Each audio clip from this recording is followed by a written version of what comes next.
Let me be honest with you. I've watched a lot of Blue Jays spring training content over the past few weeks, and most of it is just noise. Oh, the vibes are good. The guys look sharp. Vlad looks motivated. That stuff means nothing. What I actually want to know is, where does this roster genuinely hold up, and where does it fall apart the second something goes wrong? Because things always go wrong. That's baseball.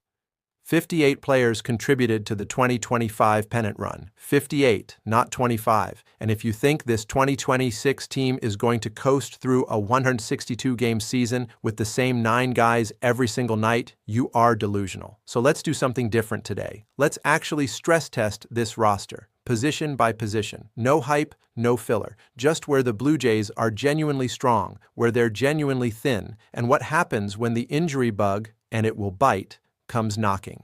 Let's start behind the dish, because honestly, this is the most interesting position on the entire roster right now. Alejandro Kirk is one of the best catchers in baseball. Full stop. 4.7 FWAR last season. He hits, he frames, he controls a pitching staff. The guy does everything. Tyler Heineman had a legitimately great 2025 backing him up, and Brandon Valenzuela is close to being ready for the big leagues. On paper, that sounds fantastic. But here's the problem, and this is a real problem. There is no version of replacing Alejandro Kirk if he goes down. None. Heineman is a perfectly fine backup catcher. Valenzuela is a prospect. But Kirk's production? You cannot manufacture that from a depth chart. If he misses 6 weeks, this offense takes a significant hit, and there's no organizational band-aid for it. That's just the reality. Now, first base. Vladimir Guerrero Jr. enters his age 27 season, and Zypes is projecting 32 home runs, a .291 average, and an .88 OPS. And Zypes is conservative. That's the baseline, the floor. Vlad had an epic postseason last year, and he looks locked in. The depth here, Kazuma Okamoto, Riley Tarota, Eloy Jimenez, isn't exactly inspiring if Vlad goes down. But the smart move would be sliding Okamoto from third to first and adjusting from there. The vulnerability is moderate. You're not replacing Vlad's bat, but you're not taking a complete zero either. Second base is actually where I think this team is quietly vulnerable in a way people aren't talking about enough. Ernie Clement is genuinely excellent. His defense is elite, his bat-to-ball skills are as good as it gets. But the moment he's unavailable, what do? Davis Schneider is also needed in the outfield. Leo Jimenez has a lifetime .635 OPS. That number tells you everything you need to know. The rest of the names, Kasevich, Rivera, Lantigua, haven't played a major league game. Kasevich has been impressing in camp, and I'm not saying he's not a future piece, but betting on him in an everyday role right now would be a gamble. This position is a quiet concern. Third base is fascinating because it's almost entirely dependent on who Kazuma Okamoto turns out to be. 6 30-homer seasons in Japan.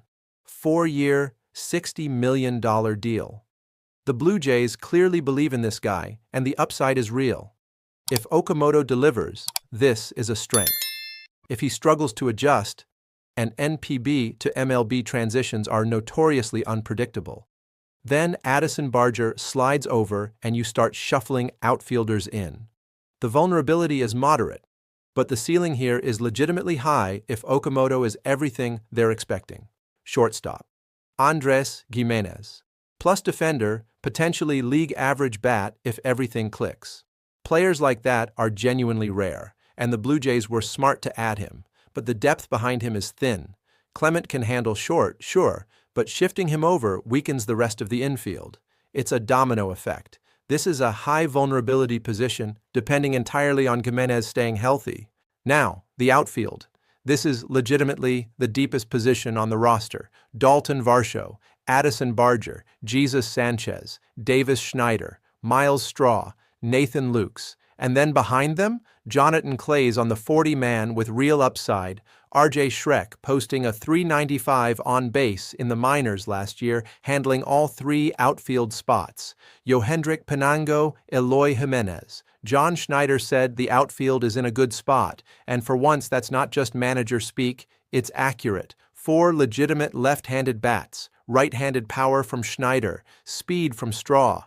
The vulnerability here is genuinely low. If you have to point to one strength on this entire roster and say, even when things go wrong, this holds up, it's the outfield. Designated hitter, George Springer, career best 166 WRC plus last year, third in all of baseball behind Aaron Judge and Shohei Ohtani. He was absolutely elite, and the beauty of DH as a position is that if Springer misses time, you can slot essentially anyone in there. It's the easiest position logistically to cover. Low vulnerability, elite production when healthy. Okay, pitching. And this is where things get genuinely exciting. The rotation, Kevin Gausman, Dylan Cease, Jose Berrios, Cody Ponce, Trey Yesavage, and then Max Scherzer, who at this stage in his career is a wild card, but a wild card with a Hall of Fame resume.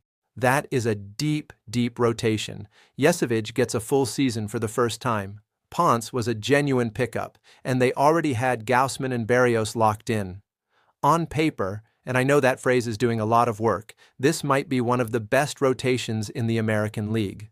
The vulnerability is moderate because Shane Bieber is still on the IL with an uncertain timeline, and both Ricky Tiedemann and Chad Dallas are working their way back from elbow surgeries.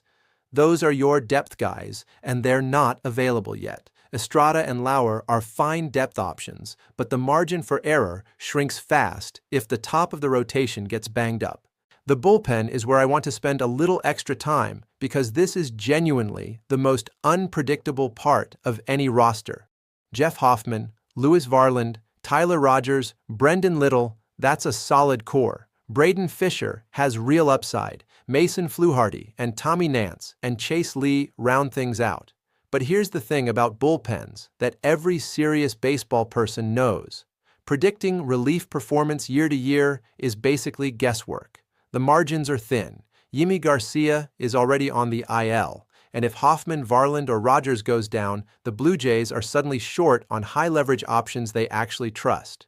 The good news is Ross Atkins has made a habit of adding bullpen pieces at the trade deadline every single time this team has been in contention. That track record matters. But right now, as constructed, this bullpen carries real vulnerability at the top. So what's the big picture here? Where does this team genuinely stand? The starting pitching is elite if healthy. The outfield is deep. The catching and designated hitter situations are strong at the top. But there are real cracks. The infield depth is thin. John Schneider basically admitted that himself. Second base and shortstop carry the most risk if either Clement or Gimenez misses significant time. The bullpen back end needs to stay healthy. And Okamoto is an unknown quantity until he actually faces major league pitching on a consistent basis. What I keep coming back to is the 58-player number from last year. 58 players contributed to that pennant run. Every team that goes deep in October is winning that way, not because their best 25 guys stayed healthy all year, but because the depth held up when it needed to. The Blue Jays have genuine depth in some spots, and genuine thin ice in others. Whether this team wins 100 games or spends September fighting for a wild card spot might come down entirely to whether Gimenez and Clement stay healthy at the same time, whether Okamoto adjusts faster than expected, and whether that bullpen core avoids the IL. That's what spring training is really for, not the vibes, not the highlight package of Vlad hitting bombs in the Florida sun. It's about figuring out exactly what you have when things don't go according to plan. And for this Blue Jays team, there's a lot of upside. But there's also a lot of questions that only a 162-game season can answer. If you want me to go deeper on any single position, the rotation breakdown, the bullpen projections, what Okamoto's adjustment period actually looks like based on comparable NPB to MLB transitions, drop it in the comments. I'll build it out. And if you're not subscribed yet, do that now, because we're going to be tracking this roster all season long, every move, every call-up, every roster decision that actually matters.